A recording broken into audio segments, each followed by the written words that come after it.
We know that rotating field alternators, or AC generators, where the field is on the rotor and the output windings form the stator, make up the majority of AC generators in use. There are two types of rotating field AC generator in common use on aircraft. They are brushed AC generators and brushless AC generators. In this lesson, we will look at these two types of AC generator, and we will also examine the various methods used to control frequency in AC generation systems. We will begin by looking at brushed AC generators.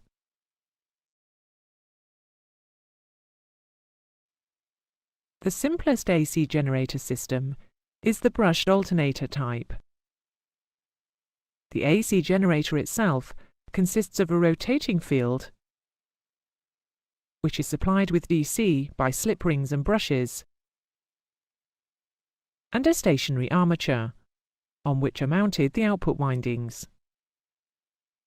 In aircraft systems, the output of an AC generator will normally have 3 phases, but for clarity, we only show one phase here. Control of the field excitation current is by the voltage regulator, which samples the generator output and adjusts the excitation current to maintain the correct output voltage, irrespective of the alternator speed and loads.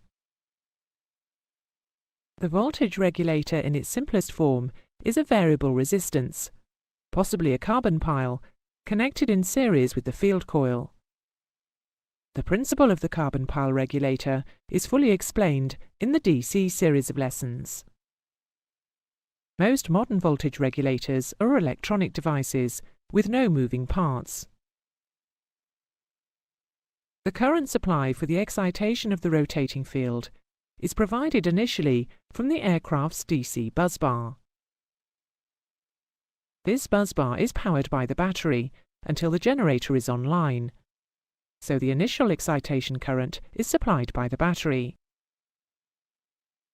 Once the generator is online, the AC output is fed directly to the voltage regulator, where it is rectified before being used in the field circuit.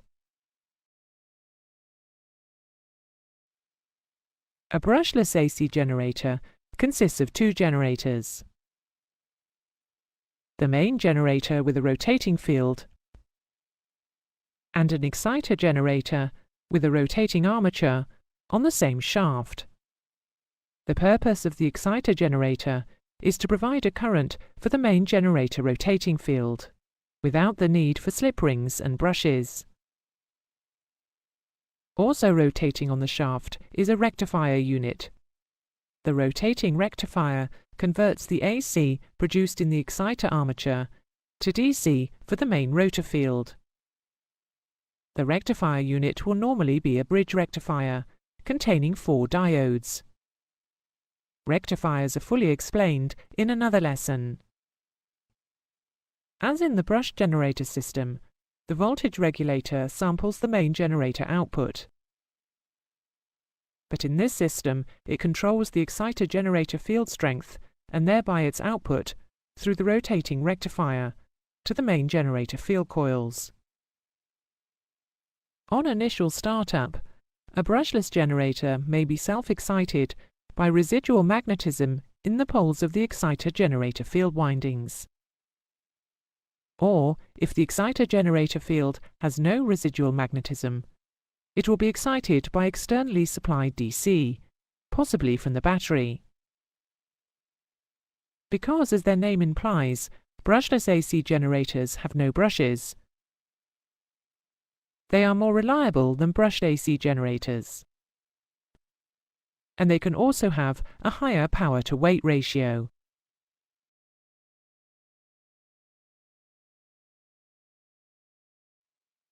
Modern brushless AC generators may have a third generator on the same shaft, called a permanent magnet generator, or PMG. This generator provides the excitation current for the exciter generator. The PMG consists of a rotating permanent magnet which induces a current in its stationary armature windings.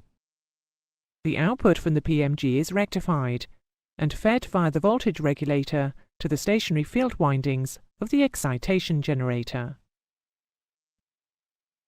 Irrespective of the type of generator used, the output is usually 115/200 volts, 400 Hz, 3-phase.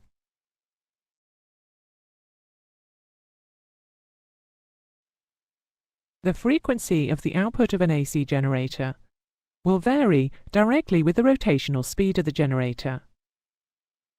If an AC generator is driven directly from the engine gearbox, then its speed, and therefore the frequency of its output, will vary directly with engine speed.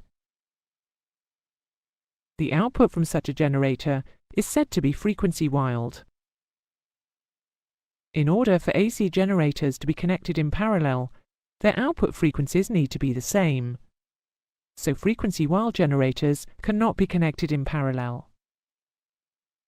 The output from a frequency wild AC generator may be used to power an aircraft's electrical de-icing systems, where the resistances that make up the heater mats are not affected by changing frequencies.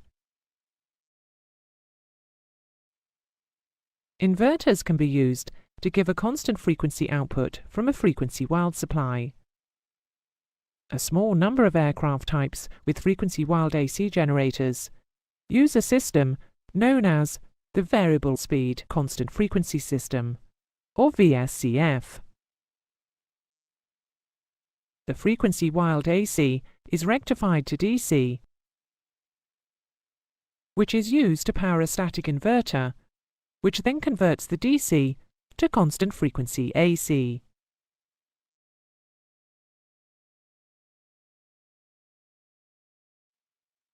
If an AC generator can be driven at a constant speed, then the output frequency will be constant. Driving the engine at a constant speed is not usually a practical proposition, so a device is required to keep the speed of the alternator constant, irrespective of the engine speed. The component used to do this is known as a constant speed drive unit, or CSDU. This is often shortened to CSD. The CSDU consists of an engine-driven hydraulic pump, the output of which drives a hydraulic motor, which in turn drives the AC generator. Hydraulic pumps and motors are fully explained in the hydraulic systems lessons. The oil, as well as being the fluid through which the mechanism operates, is also used for lubrication and cooling. It is contained within its own reservoir, entirely separate from the engine oil system. The oil circulates through an oil cooler, which uses ram air, or, on a bypass engine, fan air, as its cooling medium. The output of the hydraulic pump, and therefore the speed of the hydraulic motor, depends on the angle of a swash plate within the pump. The angle of the swash plate is controlled by a speed governor in the generator's load controller. The load controller senses the output frequency of the generator and is responsible for increasing or decreasing the output of the hydraulic pump to vary the torque output of the hydraulic motor to the generator drive in order to maintain a constant frequency output. Most CSDUs are capable of maintaining the alternator output frequency within 5% of 400 Hz. That is, between 380 and 420 Hz, throughout the engine's full RPM range. In the event of a mechanical failure in the generator, the CSDU is protected by a component known as a quill drive. This has a weak link, which will break before any major damage can be caused. Some constant frequency generators have their CSDU and generator combined in one unit, called an integrated drive unit, IDU, or integrated drive generator, IDG. There are a number of indicators on the flight deck to warn the crew of possible CSDU faults. The two main ones are low oil pressure and high oil temperature warning lights. There may also be a CSDU oil temperature indicator. The low oil pressure light will illuminate if the CSDU oil pressure drops below a predetermined minimum value. The high oil temperature light is controlled by a sensor, which is monitoring the CSDU oil outlet temperature. It will illuminate if the oil temperature becomes excessive. If either warning light illuminates, or the oil temperature on the gauge reaches the red arc, then the emergency checklist will normally call for the CSDU to be disconnected.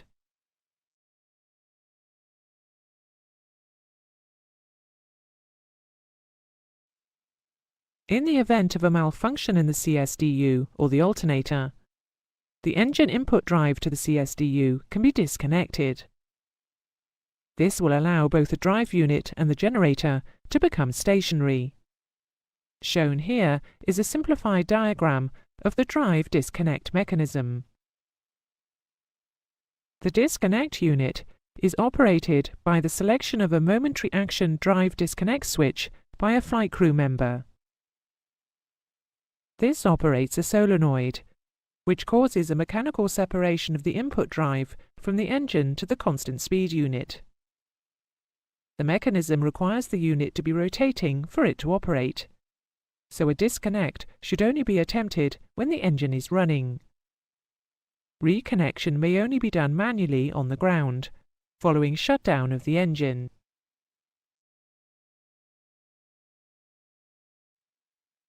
There is a great deal of heat generated in a generator's stator windings due to the current flow through them, and some form of cooling system is required. Frequency while generators, or constant frequency generators with separate constant speed drive units, typically use ram air cooling in flight, and some means, such as a mechanical impeller, to induce airflow on the ground. Integrated drive generators use the oil from the speed control system to cool the stators. The oil is cooled in its own oil cooler. That is the end of the lesson. Here is a summary of the main points you should take from it. There are two types of rotating field AC generator in common use on aircraft. They are brushed AC generators and brushless AC generators. A brushless AC generator consists of two generators, the main generator and an exciter generator, on the same shaft. A permanent magnet generator may be used to provide the excitation current for the exciter generator. The frequency of a frequency-wild AC generator varies with engine speed. A hydromechanical CSDU keeps the generator speed constant, irrespective of engine speed.